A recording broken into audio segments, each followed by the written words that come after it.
Checking identification. The DLC is very specific about checking identification. Please review the following. If you question a person's legal age, one must demand identification from the person.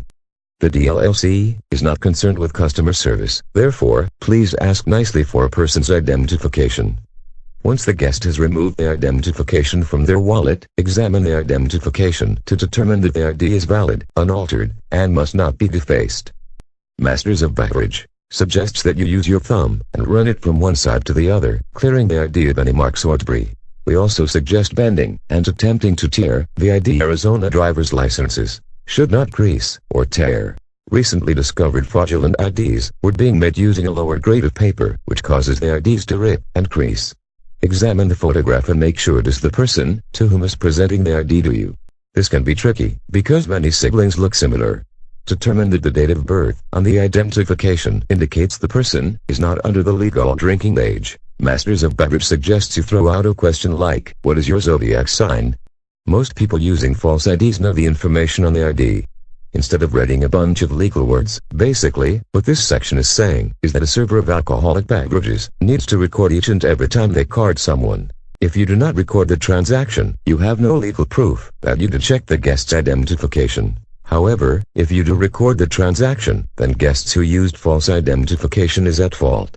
So, you must record the transaction of checking identification, or else you will not have a legal basis to fight any charges. Please note, a person whom does not record the transaction is presumed to not have followed any of the laws within this section. This is also important to note. If you fail to follow the steps prescribed previously, then it will be presumed that you knew that the person was under legal drinking age. However, you can formulate a defense if the guest is at legal drinking age. You cannot be penalized twice for failing to follow procedure. The defense listed earlier cannot be used if the licensee or the employee knowingly served underage persons.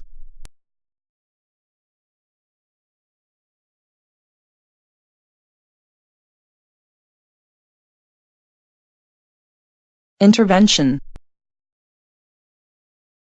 Let's take a look into different activities which call for immediate intervention. Intoxicated guests. Intoxicated guests should not be served and they should be removed from the property. Take some quick notes of the description of the guest, the incident that occurred, and what was done. Finally, you want to document the incident. If the guest is consuming alcohol on the property and becomes obviously intoxicated, then you will need to stop service and immediately cut off the guest.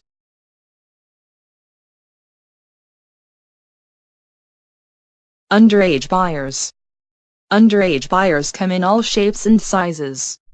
You must realize that younger people are looking older and older. With each passing decade, the best prevention against underage buyers is checking identification. Many underage buyers use false identification. It is smart to employ tactics such as asking secondary questions and/or logbooks. Once the establishment has developed their policy, never stray from the policy. For example, if a regular guest forgets their identification, but it is policy to require everyone to have identification, then you should make the guest get their ID. Next, refuse service to the guest who is attempting to purchase alcohol, and immediately have the guest removed from the building. Take some quick notes of the incident. And finally, document the incident.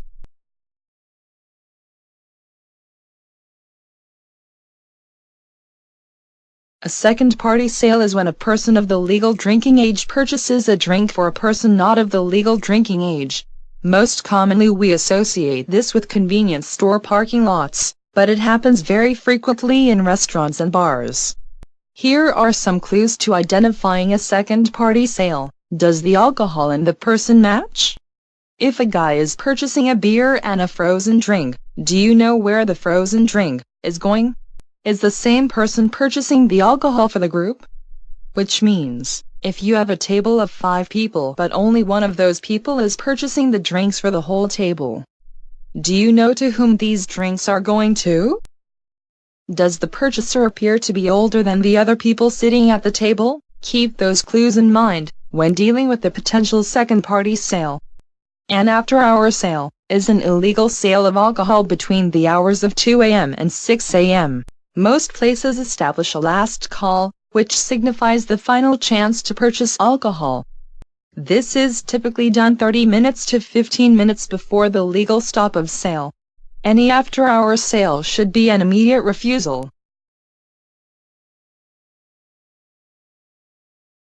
If an act of violence, drugs, gambling, and/or prostitution occurs on a licensed premise, it is best to follow the prescribed method. It is best to attempt to resolve the issue in-house. However, if that is not possible, then you need to call the police. It is best to stop service to all parties involved.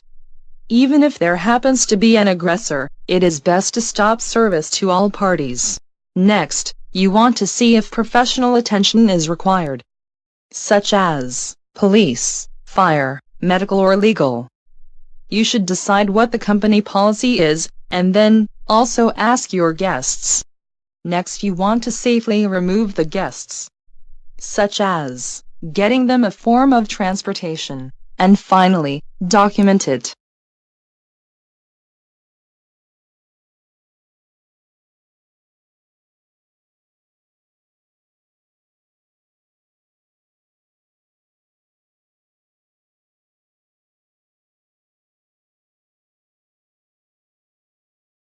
Mental notes.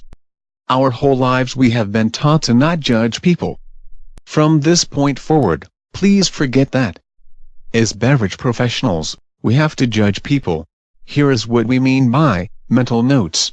For every transaction that is made, you should be taking a mental snapshot of the guest. The mental snapshot should be more than just what the guest's appearance is, but also their behavior, speech, and mannerisms. The next time that guest asks for another drink, you will take another snapshot. You want to compare the two snapshots and see what has changed. At this point, most beverage professionals say, "How am I to really do that with 100 guests?" The best answer is, do the best you can. Use the behavioral cues. Only once you have a point of reference can one efficiently and effectively use the behavioral cues. If you have served a person several times but this time that the person approaches and you notice he is stumbling, that is a good indication that he was not stumbling before. Count drinks. This is an old school bartender thing. Bartenders would only allow a person 2 to 3 drinks within an hour. This is not a great method. Masters of Beverage suggests that you should count drinks by judging the guest's appearance, behavior and mannerisms versus the amount of drinks the guest has consumed. Employ scales. Use scales when judging a guest to effectively communicate with other staff members and/or when logging incidents. For example, a scale of 1 to 5 would signify 1. Sober, 2. Drinking responsible, 3. Intervention, 4. Drunk and needs to be cut off, 5. Needs to be removed from the property. Then on the back of a check you could write their intoxication level, so that if the guest moves to another section, another staff member will have your point of reference. You can also use those as descriptions to a person's actions. When the guests arrived at the location they were clearly a 2, but as the night proceeded they were a 5. Guests who see a 4 on the back of their check will not nearly be as fazed as if they saw drunk and cut off. For a beverage professional, there are many signs you need to look out for. Not only is the guest showing signs of intoxication, but you need to look out for more signs. Does the drink order match what the guest ordered last time? Who is the guest sitting with? Where are the drinks going that the guest is purchasing? Are there minors nearby? A beverage professional needs to be looking out for all of these things and much more.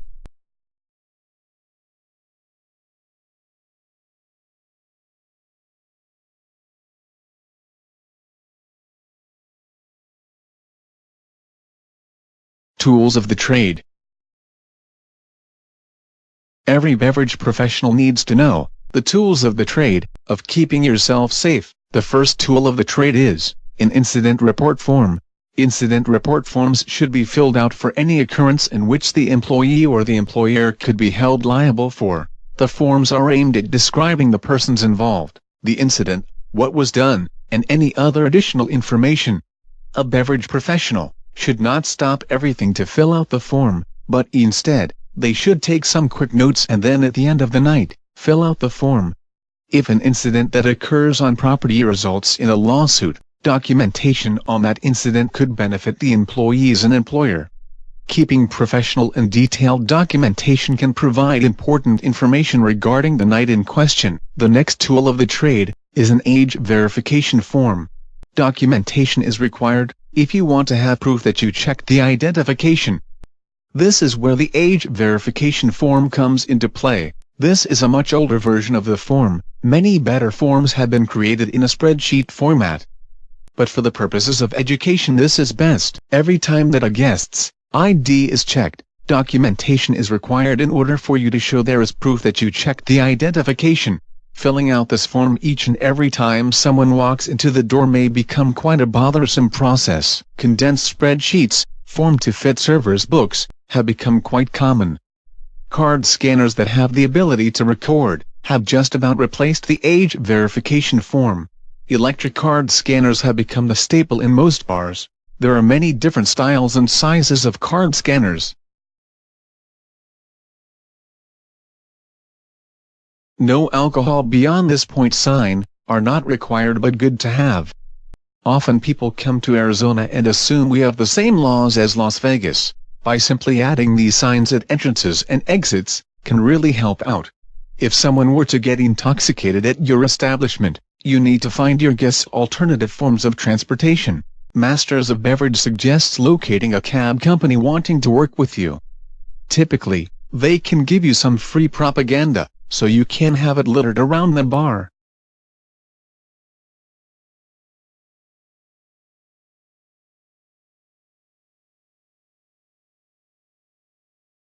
Intervention methods. Welcome to the nice place. Here, Masters of Beverage will demonstrate proper intervention methods.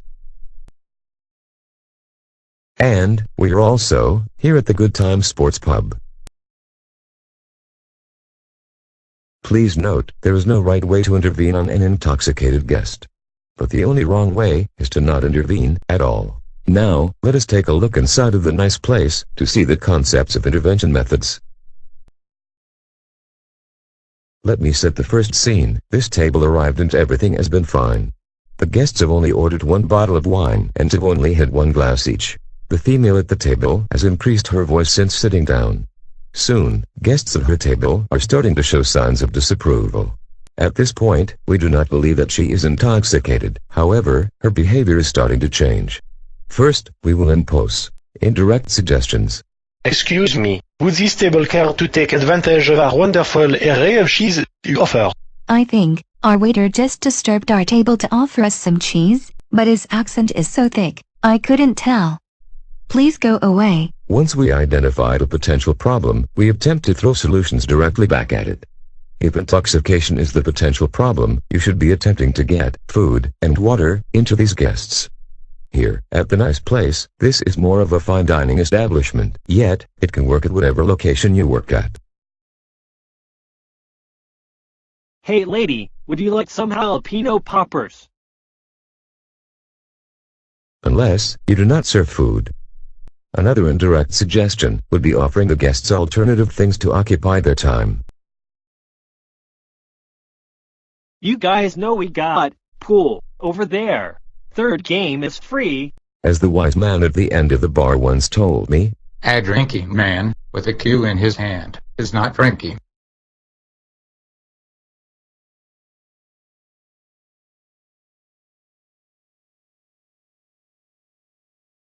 our usage of indirect suggestions were ineffective upon this guest. So now, we will be more direct and we will send a manager over. Excuse me, Mrs. Would you be so kind to talk with me briefly? What is it, exactly, that I can do for you? Pardon me, Mrs. It is of a delicate matter. May I discuss it over here? Your first approach should always be polite and professional, but direct. Masters of Beverage suggests that you attempt to talk with the guest one-on-one first. This way, you can address the problem with the guest and not have the other guests involved in the conversation. Well, what is it? I do not have all day. Here at the nice place, we want you to enjoy yourself. But, please, it is our duty to regulate alcoholic beverages. We do not want to have to cut you off. Would you please eat some food and drink some water? And, then, continue drinking. We are only looking out for your best interest. Are we done here? Yes, ma'am. This direct approach of removing the guest explains the situation, what you are asking of her, and what the consequences for not following could be, and did so privately. After we have effectively talked with the guest. Beverage professionals should not police the guest. It is not our job to figure how much alcohol she is consuming. Even though we are not policing the guest, we are being mindful of them. At this point, the ball is in their court. If she decides to eat or not, that is not really your concern. The concern is what happens with her from this point on. Now, let's take a look at a different location. At the Good Time Saloon, masters of beverage will demonstrate the already prescribed intervention methods, but this time, in a bar setting. Just as it was before, she came in, ordered one drink, and after a few sips of her drink, she is demonstrating different behavior from when we first sold her alcohol. So then, she said, I'm not taking those kids. And I was like, lady, those are your kids. Wow, that's a crazy story. Did you see that show the other night about that?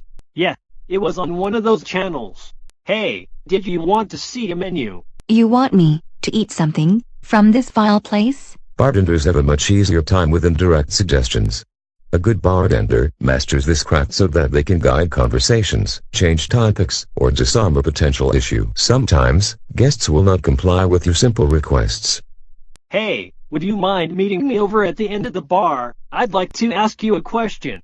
Please, I got much better things to do. Please, Mrs. It's more of a request, but I'd like to discuss it privately. I am not listening to you. Okay, fine. Since you walked in the door, I have witnessed noticeable changes in your behavior. It is my duty to recognize intoxication. I want you to stay and continue to have a good time, so please, order some food, so you have some staying power. Now, we have gone through the process of intervention methods, offered indirect suggestions, attempted to remove the guest to intervene, but rather, had to explain in front of all. Now, we must wait for her behavior to demonstrate an increase in intoxication. The woman orders another drink. After a few minutes, her personality changes again. And I will tell you another thing about something. You know, I will smack you if... Okay, Mrs. I think you have had enough. Are either of you two gentlemen with her? Now, I need to remove all alcohol and we need to find you a safe way home. Mrs., how did you get here? The intervention methods process included indirect suggestions, a direct approach, and reaction. Now let's take a look at the nice place.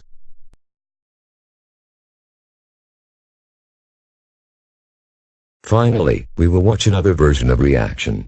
Let's watch as the manager reacts. Well, it appears as if we can no longer serve you. Let me present you with the villain. We will need to get our friend safely home rather quickly. I am not drunk. Mister. Regardless of your intoxication, I no longer feel comfortable allowing you to consume alcohol. Once again, the intervention methods process is now complete. Now, let's quickly review the entire intervention methods process.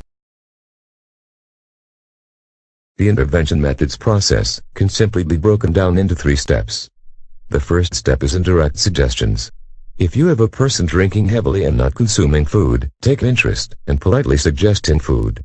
The second step is to intervene prior to obvious intoxication. This can be quite difficult. However, over time you will start watching behaviors more than the person sitting in front of you. During indirect intervention, it is important to be polite and attempt to show the guest you want to keep the guest there. It is also important to try to remove the guest from where they are sitting. This way you can not only keep the conversation private but also show the guest their legs. By having them stand, they are more likely to feel their own intoxication. It is not our job to regulate how someone consumes alcohol. However, if we attempt to inform them and they continue, then all we can do is react. The moment that a guest appears to be obviously intoxicated, then we are required to react. It is your duty to stop all sales to the guest, and to find a safe and responsible way for the guest to be removed from the property within 30 minutes.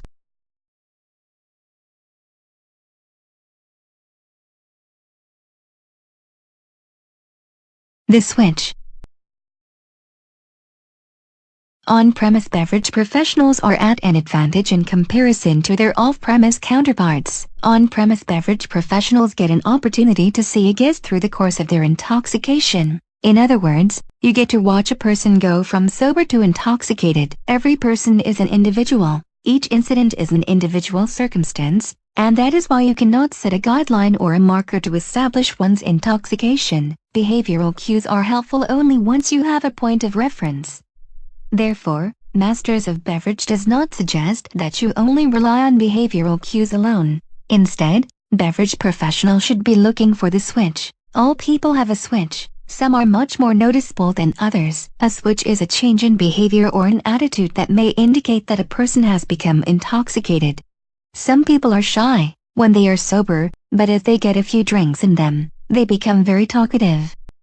Or sometimes, people are very outgoing people, but then after a few drinks, they are nowhere to be found.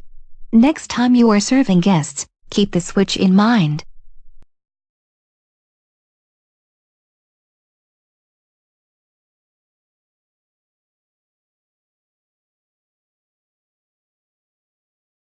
Tricks of the trade. There are many tricks to the trade of proper alcohol service. First, let's discuss your verbiage. Developing of verbiage is fundamental in dealing with guests.